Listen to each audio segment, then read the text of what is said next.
بسم الله الرحمن الرحيم. اللهم انفعنا بما علمتنا وعلمنا ما ينفعنا اللهم الهمنا مراشد أمورنا وقنا شرور أنفسنا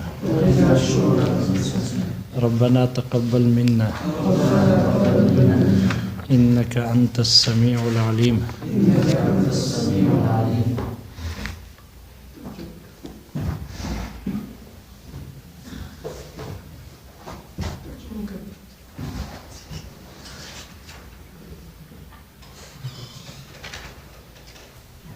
ادلہ اربعہ کی بحث سے فارغ ہوئے تو آگے شارح کہتے ہیں مصنف ادلہ اربعہ سے ثابت ہونے والے ادلہ اربعہ سے جو چیز ثابت ہوتی ہے اس کو بیان کر رہے ہیں.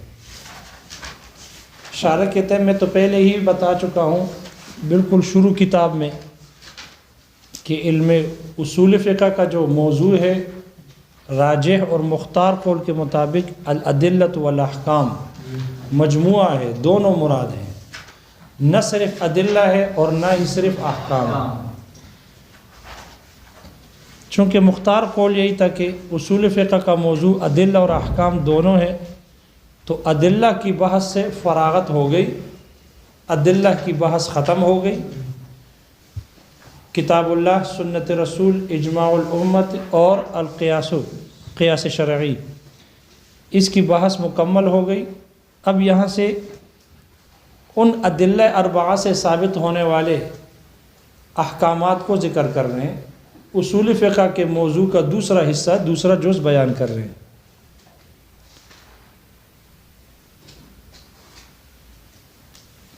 مصنف کہتے ہیں کہ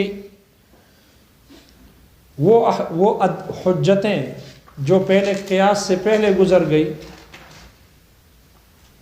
اس سے جو چیز ثابت ہوتی ہے دو قسم کی چیزیں ہیں، یعنی ان کے جو احکامات ہیں، جو ان سے احکامات ثابت ہوتے ہیں وہ دو ہیں. ایک ہے احکام تکلیفیہ اور دوسرا ہے وما يتعلق به الاحکام. یہ احکامات جس چیز کے ساتھ متعلق ہوتے ہیں تو وہ متعلقات احکام یہ بھی اس سے ثابت ہوتے ہیں، ادلہ سے ثابت ہوتے ہیں، چاروں یہ حجتوں سے ثابت ہوتے ہیں. شارح نے کہا کہ یہاں جو حجج اربعہ ہے، جو مصنف نے حجتیں ذکر کی ہے، حجتیں کتنی حجتیں مراد ہے یہاں پر؟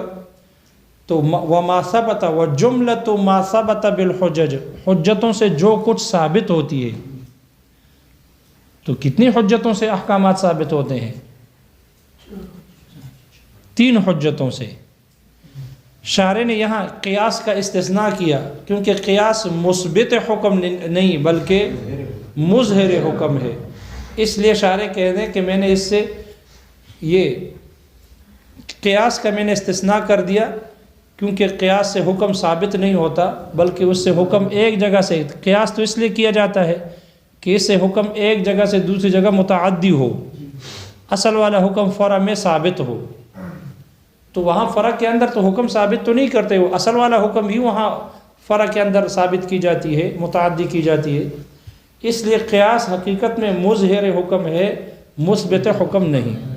اس لیے شارح کہتے ہیں ان حجتوں سے میں نے قیاس کا استثناء کیا. تو کتاب اللہ، سنت رسول اور اجماع الامہ یہ ہے مثبت حکم، ان سے احکامات ثابت ہوتے ہیں. وما يتعلق به الاحکام، اور یہ احکام تکلیفیہ جس کے ساتھ متعلق ہوں وہ ان کے متعلقات. احکام کس کے ساتھ متعلق ہوتے ہیں؟ ان کو جس کے ساتھ متعلق ہوتے ہیں ان کو احکام وضعیہ کہتے ہیں، احکام وضعیہ. تو ان 3 قسموں کے دلائل سے، ان تینوں قسموں کے دلائل سے، ادلہ ثلاثہ سے احکام تکلیفیہ بھی ثابت ہوتے ہیں اور احکام وضعیہ بھی ثابت ہوتے ہیں. احکام تکلیفیہ اور احکام وضعیہ. لیکن شاعر کہتے ہیں اگر یہاں پر جو ماتن نے متن ذکر کی ہے جملۃ ما ثبت، اگر ثبت بمانا ہم عموم لے لے خصوص نہیں، ثبت ثبوت کا معنی اگر ہم عموم لے لے تو پھر اس میں قیاس بھی داخل ہو جائے گا۔ ادلہ اربعہ سے جو کچھ ثابت ہوتی ہے تو چاہے وہ ثابت ہو یا ظاہر ہو، ظہور اس میں داخل ہو جائے گا۔ تو پھر وہ تمام حجتیں چار ہیں، تین قسم کی حجتیں وہ ہیں ادلہ کہ جن سے احکامات ثابت ہوتے ہیں، اور ایک قسم حجت وہ ہے کہ جس سے احکامات ظاہر ہوتے ہیں، قیاس۔ پھر ان حجتوں سے مراد چاروں قسم کی حجتیں مراد ہوگی۔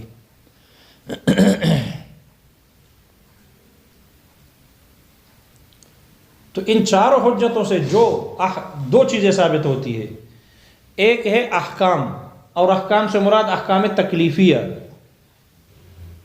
مکلف بنانے کے احکام، اور دوسری ہے وما يتعلق به الاحکام، جس کے ساتھ یہ احکام متعلق ہوتے ہیں، اور وہ ہے احکام وضعیہ۔ احکام وضعیہ یعنی علت، شرط، سبب، مانعیت، یہ مراد ہے، کیونکہ احکام اسی کے متعلق ہوتے ہیں۔ مثال کے طور پر کہا جاتا ہے رمضان کا مہینہ رمضان کے روزے کے لیے یہ سبب ہے، تو روزہ رکھنا عبادت ہے، یہ عبادت ہے، اور اس کا سبب کیا ہے؟ روزہ رکھنا واجب ہے۔ اس وجوب کا سبب کیا ہے؟ رمضان کے مہینے کا موجود ہونا۔ فمن شہد منکم الشہر، تو یہ شہود شہر۔ عصر کے وقت میں عصر کی نماز واجب ہے، یہ نماز واجب ہے، تو نماز کے وجوب کا سبب کیا؟ عصر کا وقت، یہ وقت ہے۔